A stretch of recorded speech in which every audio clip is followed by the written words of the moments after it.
Okay, what are the end of world trends? Global diseases will get more lethal. Haven't we seen that the last 2 years? Global warming will get hotter. Don't we hear about that? Global water shortages will get worse. Have you been watching Lake Mead? Have you watched that there's an argument in America over the Colorado River?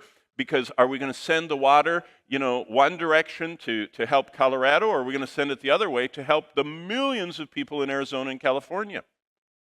Wow. And that's just our little dilemma with water. Global food scarcity. I mean, need I say any more? There are 12 million metric tons of wheat that are in the storehouses of Ukraine that are getting destroyed, which is equivalent to giving a loaf of bread to everybody on earth once a week. I mean, that is a huge amount of food that is going to be soon destroyed. Global conflicts are going to get bigger and deadlier. Global hatred. This is everything Jesus said in Matthew. Global hatred for Christ.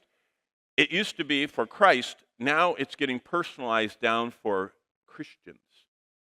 See, it's getting more intensely personal. Global tracking.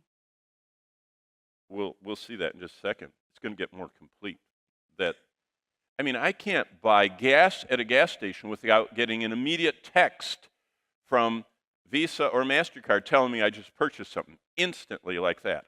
It's gone from the gas station through their satellite dish up to a geosynchronous satellite and back down to Omaha, Nevada, where all those things are processed underground in that vast computer-housed credit area.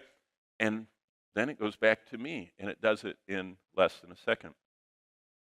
Here's the first trend. Daniel said this. Remember, Daniel was Jesus' favorite prophetic prophet. He's the only one he names by name when he preaches his sermon on prophecy. He says, do you remember what Daniel the prophet said? Well, what did Daniel the prophet say?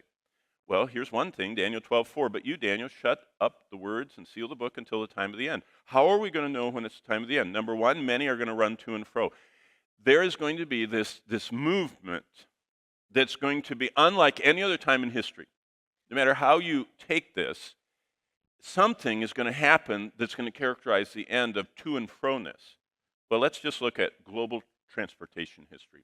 3,000 years ago, Jonah went down to a port in Jaffa to run away from the Lord and got in a boat very similar to the boat that Paul 2,000 years ago would have sailed on his missionary journeys, very similar to the boat that Columbus got on 500 years ago and, tried to find the New World.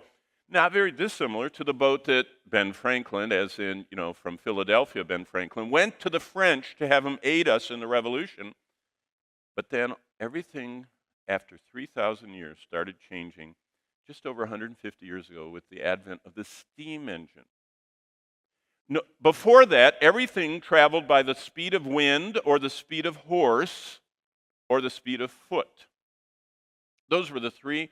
Either a horse was pulling you, you were on it, you were in a chariot, the wind was pushing you, or you were running. Everything changed. We went from wind to steam. And then you know what happened. We went right from that to the internal combustion, then to the airplane, then to the rocket. Now look at where we are. Over 4.9 billion people in 2019 were flying. Anywhere you want, scheduled. They're running to and fro. Well, the next thing is the global explosion of knowledge. He says, and knowledge shall increase. Let me show you how knowledge has increased. I brought you a prop, okay? This is my phone. Let me read to you the ad. Now, this is an old one. They've already, the WWDC or whatever they call it, the new Apple event. They're already unveiling the new stuff. This is old. The old one I have, my phone, as Apple describes it, just the camera on the back is powered by a chip with 11.8 billion transistors.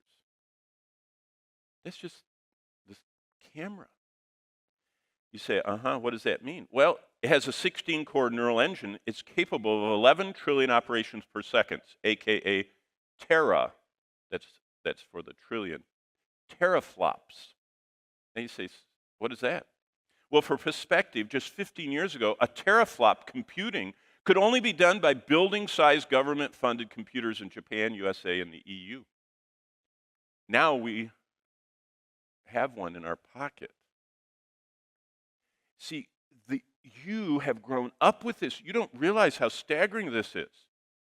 I have in my phone my whole Logos library of 7,500 books. The books I have on my shelf at home, I have 6,800 books in my home office.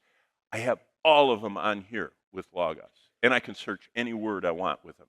That's unheard of, paralleled. It's indescribable transformation of knowledge. And you all have, the collection of everything Google in your pocket. Amazing.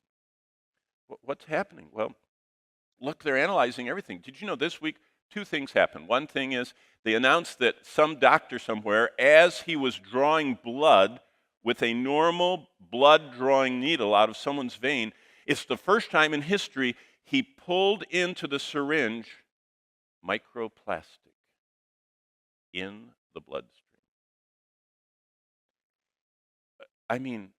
First of all, in the ancient world, they didn't know what plastic was, and they didn't know how to make it. Now we're making so much of it, and it's breaking down, that they're finding it on top of the highest mountains in the world, in the virgin white pure snow. It's laced with microplastic. So is the ocean. You guys are reading this. Everyone talks about, how the straws are, harming the fish life. It's not just the straws. It's microplastics are everywhere.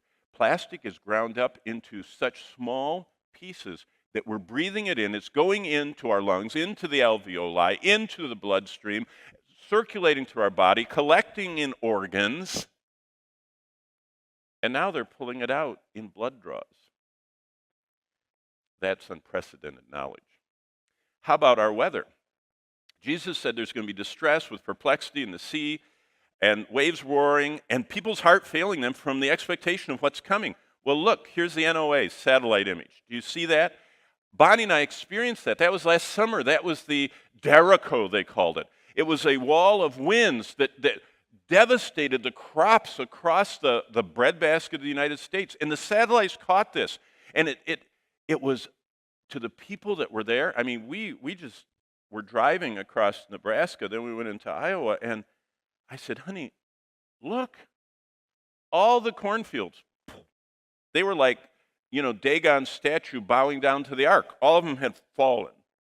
And the further we drove, the wider it was. It was one of the greatest crop losses in the United States. But that's been going on all the time. But people see this now on the news, and it's scaring them.